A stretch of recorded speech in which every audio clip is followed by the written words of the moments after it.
So you already know a lot about their cultures. So what makes that?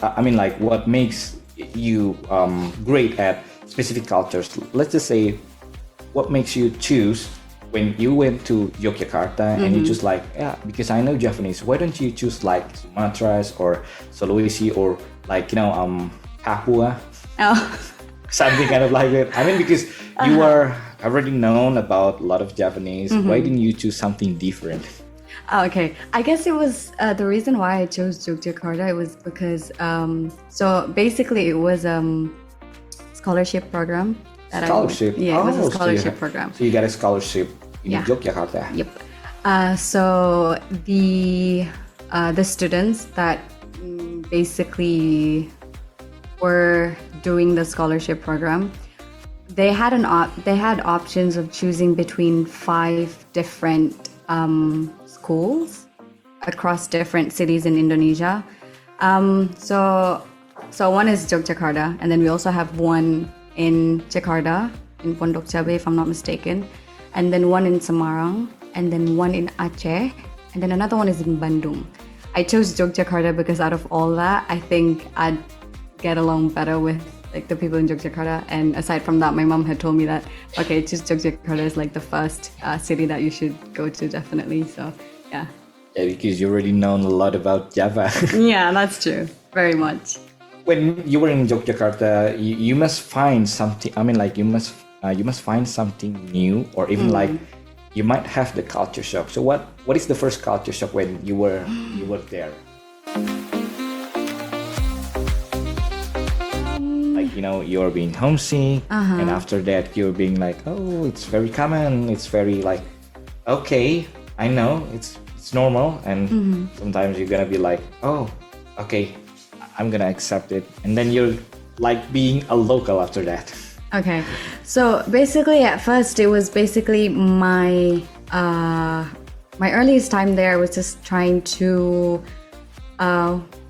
put myself where I'm supposed to. Basically, I'm trying to like fit in at first. The homesick was still there. Like I think in the beginning of my time in high school and then university in Malaysia, the first initial states that I experienced was definitely the homesick. But then after that, I started getting, becoming more open to people and just like accept that this basically would open me up like more sort of opportunities in life, rather than, me getting out of my comfort zones and all that. So me trying to be more open to how the world is and stuff like that. And then after that, I guess it was more towards how, me just getting along with everybody. And, at the end, it was just, oh, I like this place. So, yeah.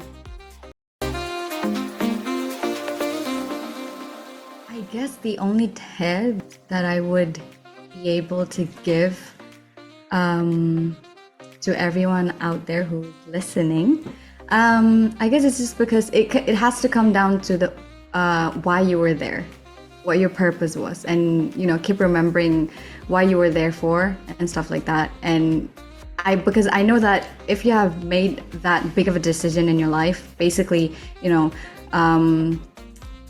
continuing your university in another country, that is a big decision. Nobody says that it's small, basically, but yeah, it is a very big decision. A big financial Yeah, things. very much. It's a very big decision. So you have to realize why you were there, and then all the effort that you have put in, you have to realize that as well. Because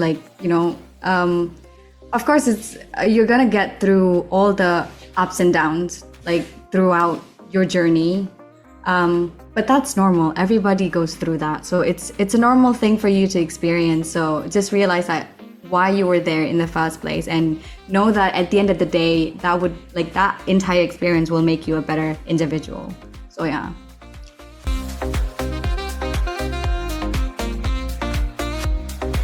Well, so how do you like you know that you've already talking about you already been talking a lot about the people.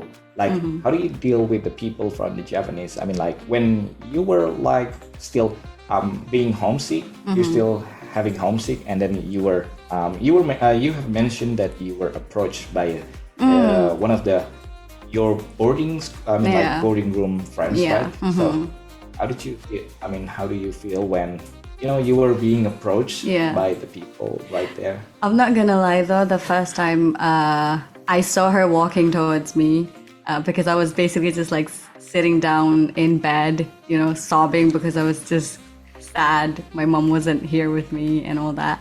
And so I saw her walking towards me, and in my brain, I didn't want her to approach me. I didn't want her to talk to me, but I guess I'm really glad that she did, because if it wasn't because of that, I don't think I think like how my high school would have turned out kind of in a different way.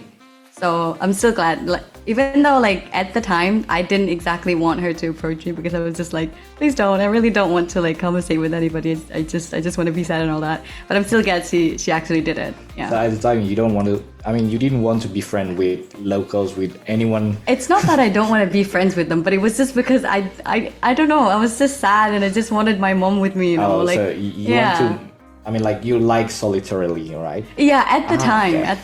because I just wanted my mom, and so yeah, like I don't think I had the energy to basically mingle with anybody, any friends of mine. So yeah. Well, so basically you were lucky because you were approached by the girl. So my question might be like, what if the girl didn't approach you? Oh my God, I don't know. Maybe I would have like left. You would have like dropped out. Yeah, exactly. I think I might have, because. So you wouldn't like last long together. To be honest, I think so. Yeah, because like even like starting from that moment that she approached me, she started like talking to me. She's still a really good friend of mine. So starting from there, I really started like opening up to other people, other students in my class. So yeah, I think it's really. Deep down, it's really because of that, So it helps you, right? Like Very having much. like having friends, because Yeah. it means that you have like teams that let's just say you have a team that Yeah. supports you, like That's the true. mental and physical. Maybe mostly on the mental, right? Yeah, true. I mean, I would say that like the one thing that helped me get through everything in high school was my friends. So. Okay.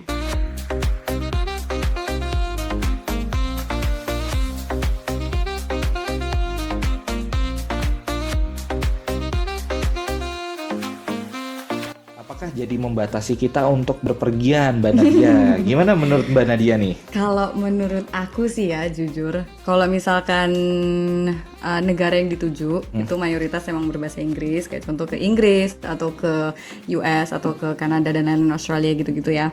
I could say bahasa Inggris tuh gampang asalkan kita tuh mau, asalkan kita tuh bener-bener kayak mau. Beneran. Nggak usah takut gitu ya. Iya, nggak usah ngomong takut. yes no aja gitu. Yes, no aja. Enggak sih. Tapi sebenarnya kalau misalkan mau ngelancarin, itu yang jelas mulai dari kita harus ngebiasain diri mendengarkan apa-apa dalam bahasa Inggris. Tuh. Karena dulu waktu aku juga masih SMA, itu masih juga agak bahasa Inggris ya. Gitu. Tapi karena aku mau pinter dan aku mau anggapannya aku mau bisa gitu kan. Jadi dari situ udah ada motivasi internal motivasi internalnya tuh udah dapet gitu. Jadi dari kitanya sendiri kita tuh mau gitu kan. Nah, jadi dari aku di situ aku mulainya dengan setiap konten yang aku tonton itu pakai bahasa Inggris, usahain gitu kan. Kayak, tapi bukan berarti aku beneran kayak jadi sok-sokan nontonnya bahasa Inggris mulu gitu kan. Enggak juga gitu, masih tetap juga aku nonton yang bahasa Indonesia gitu-gitu dan lain-lain, kayak konten kreator Indonesia juga masih ditonton gitu kan. Tapi kalau misalkan pada saat lebih ke membiasakan diri pakai bahasa Inggris gitu kan. Jadi kayak contoh misalkan nonton film bahasa Inggris, pertama mungkin bisa pakai subtitlenya bahasa Indonesia. Abis itu kalau misalkan udah mulai ngerasa kayaknya udah mulai better gitu kan, bisa nih subtitlenya pakai bahasa Inggris, baru lama-lama mungkin nggak pakai subtitle at all gitu kan. Jadi kayak ya udah mendengar aja gitu. Terus habis itu kalau misalkan mau ngelatih cara speaking, kalau aku dulu ya waktu SMA aku ngomong aja di depan kaca, ngomong sendiri kayak orang. Beneran Mas Dimas, dulu aku juga sering kayak ya udah Nanti ngomong. Mbak panitia tolong disensor itu ya. Nggak bercanda ya, gitu. Lanjut aja mana. Enggak, tapi emang bener dulu aku sering kayak gitu. Jadi kayak ngomong sendiri aja di depan kaca. Kayak contoh nih, aku sama sering kayak belajar nge-translatein bahasa Indonesia ke bahasa Inggris. Karena kalau dulu aku itu ngebantu sih. Kayak buat kayak memperluas vocabulary juga kan. Terus abis itu setiap ada kayak kata baru yang aku baru denger dan lain-lain, itu langsung aku catet dulu gitu. Terus kalau untuk permasalahan mau langsung nekat apa enggak, kalau aku sih nggak bakal mau terlalu nekat dulu ya. Kalau aku mending lancarin dulu bahasa Inggris at least setidaknya 70-80%. The remaining itu bisa dilakuin di tempatnya nanti.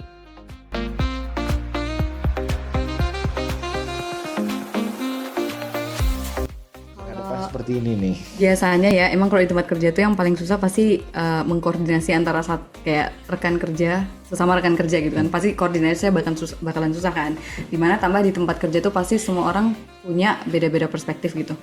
Kalau dari aku sendiri sih, dulu waktu kerja di tempat kerja sebelumnya, karena di DPP ini juga aku masih baru kan ya, mungkin pengalamannya juga belum terlalu dalam gitu.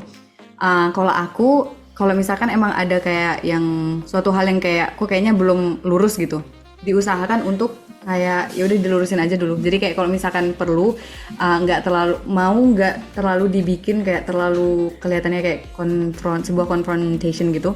Mungkin bisa dibikin kayak meeting harian, kayak minta tolong sama supervisornya juga gitu kan. Kayak dibikin, oh bisa nggak sih kita bikin meeting harian gitu kan, dimana kayak nanti jadi kayak ada updatean nggak permasalahan kerja dari satu tim member yang ini dengan tim member yang lain, atau misalkan dipakai kayak meeting mingguannya itu dipakai gitu kan. Jadi semua orang kayak misalkan nih contoh aku ada updatean mengenai spesifik untuk materi gitu kan, tapi aku mungkin dari akunya sendiri aku tuh takut mau ngasih tahu, takutnya kayak opini aku takut dijudge gitu kan. Mungkin karena itu aku nggak mau ngomong gitu kan. Tapi mungkin di mata rekan yang lain tuh bakal kayak mikirnya ya kan harusnya dikomunikasiin gitu. Tapi akunya udah takut duluan, dimana kayak aku takut dijudge, aku takut kayak dipikirin dimana kayak materi yang aku tambahin tuh sebenarnya nggak terlalu bagus gitu. Jadi kenapa ditambahin gitu. Sebenarnya nggak ada masalahnya gitu. Kayak cuman ngasih tahu doang. Karena kemarin juga aku sempet ngabarin teman kerja juga untuk masalah kayak tambahin materi ini bagus nggak ya gitu kan. Sebenarnya kalau misalkan dilihat itu tuh sebenarnya bagus, punya potensi, tapi apa yang komentar dari teman kerja aku itu tuh ada benarnya juga. Kayak takutnya nanti kalau misalkan kita ditanya pertanyaan yang lebih mendalam dan kita belum menguasai benar masalah itu, takutnya gimana gitu kan. Jadi kayak jadi gitu. Jadi kemarin jadinya aku kayak ya udah kalau gitu gimana kalau misalkan untuk topik yang ini itu kita secara verbal aja, secara singkat kita sebutin, tapi nggak usah taruh di PPT. Jadi kayak cuman secara singkat kita sebutin gitu. Jadi kayak kalau misalkan kayak gitu tuh misalkan mungkin bisa dibicarain kayak diajak kayak tiap mingguan ada meeting gitu, kayak ditanyain gitu, ada updatean nggak tentang materi ini, ada updatean nggak tentang materi ini dari kalian, ada gimana gitu. Artinya komunikasi kayak kita harus deep. Komunikasi menjadi kuncinya ya. Jadi Mas Ari silakan nanti berkomunikasi dengan rekan kerjanya, coba heart to heart gitu ya, dari hati ke hati, tapi jangan sampai jatuh hati ya, itu bahaya. Nah kalau rekannya cowok apalagi kan ya, itu lebih bahaya lagi rekan-rekan. Tapi ya silakan ya nanti Mas Ari buat tadi dari Mbak Nadia, tips and triksnya adalah komunikasi yang memang sebenarnya itu intinya adalah bagaimana kita berkomunikasi dengan mereka ataupun dengan rekan kerja kita, supaya pada saat kita menemukan hal-hal seperti itu bisa saling ibaratnya support satu sama lain lah. Karena kan pasti kalau diajak berbaur nggak mau diajak bekerja sama, biasanya orangnya nih orang-orang yang introvert gitu ya. Yang introvertnya biasanya sudah sampai tahapan terlalu dalam ini. Nah bisa tuh nanti diajak ya, mungkin diajak ngopi-ngopi gitu ya. Iya. Ada lagi nggak tipsnya nih dari Mbak Nadia? Kalau dari aku itu aja sih. Sama sebenarnya dari orang yang introvertnya juga jangan terlalu overthinking sih. Kayak dari sisi kayak belum tentu apa yang kamu pikirin tuh bakalan kejadian beneran gitu loh. Karena semata-mata itu cuman apa yang ada di benak kamu gitu. Belum tentu itu tuh kenyataannya gitu. Jadi kayak ya udah belajar untuk membuka diri aja gitu. Karena lebih gimana ya, lebih bisa untuk kayak bayangin kalau misalkan kamu yang berada di posisi orang itu gitu. Karena kan pasti nggak bakalan enak gitu. Kamu kayak basically kamu di posisi kamu harus kerja sama orang, tapi orang itu tuh kayak kok nggak mau nunjukin sama sekali effort gitu loh. Karena kan pasti kalau misalkan kamu di posisi yang kayak gitu, kamu nggak bakal kayak nggak ada ya, padahal orangnya ada. Gitu. Jadi kayak ya kitanya sendiri juga harus kayak paham gitu. Kita harus terbuka juga gitu.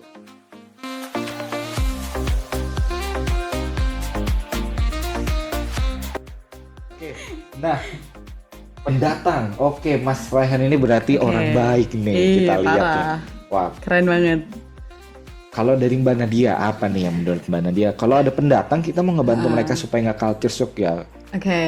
Kayaknya kalau misalkan contoh ya, aku kedatangan teman mungkin dari kayak teman aku yang mungkin dari Zambia atau mungkin dari Maldives, mereka ke Indonesia gitu ya. Ya aku bakalan berusaha kayak yaudah yuk ikut ke sini yuk, kayak aku ngenalin ke kamu. Jadi kalau misalkan kita orang Indo, kita kayak gini, bakalan aku ajakin kayak ke tempat-tempat tur wisata di kota itu gitu. Terus habis itu mungkin kalau misalkan aku sibuk gitu ya dengan kerjaan dan lain-lain, mungkin pada saat di Sabtu Minggu mungkin bisa gitu kayak nemenin dia kayak yuk kita pergi ke sini gitu, kayak nonton apa gimana, kayak diajak ke tempat wisata setempat gitu, mengenalkan budaya-budaya gitu ya. Kalau misalkan Mas Raihan nih kedatangan temennya terus dari Kalimantan gitu ya, nggak tahu kayak misalnya nggak pernah nih ke Jakarta seumur hidupnya, kenalin Mas, jangan lupa warteg ya. Iya itu. Warteg mahal gak sih Mas? Oh enggak. Enggak ya? Enggak. Yang mahal itu kalau makannya wartegnya tuh AW, American warteg ya. Nah, jadi kenalin Mas terkait dengan budaya-budaya mungkin memang belum lazim bagi dia, dan kenalin juga bisa jadi sifat, karakter, dan juga bisa jadi apa? Kalau misalkan ngomonginnya dia adalah satu kolega yang sama, perkenalkan dia melaluinya. Kalau saya ngomongnya adalah learning by doing, atau dia learning by experiencing. Jadi biar dia merasakan dulu, nanti dia akan ngerespon nih. Nah barulah kalau dia nanti mengalami gundah gulana atau seperti apa kan, baru kita approach, baru kita nanti kasih masukan. Oh iya memang seperti ini. Jadi mulailah terbiasa gitu kan. Karena ada sesuatu yang bisa jadi kadang ya yang dalam luar kendali kita ya, nggak bisa diubah lah. Ya udahlah, kita yang penting kenalin dulu aja gitu kan.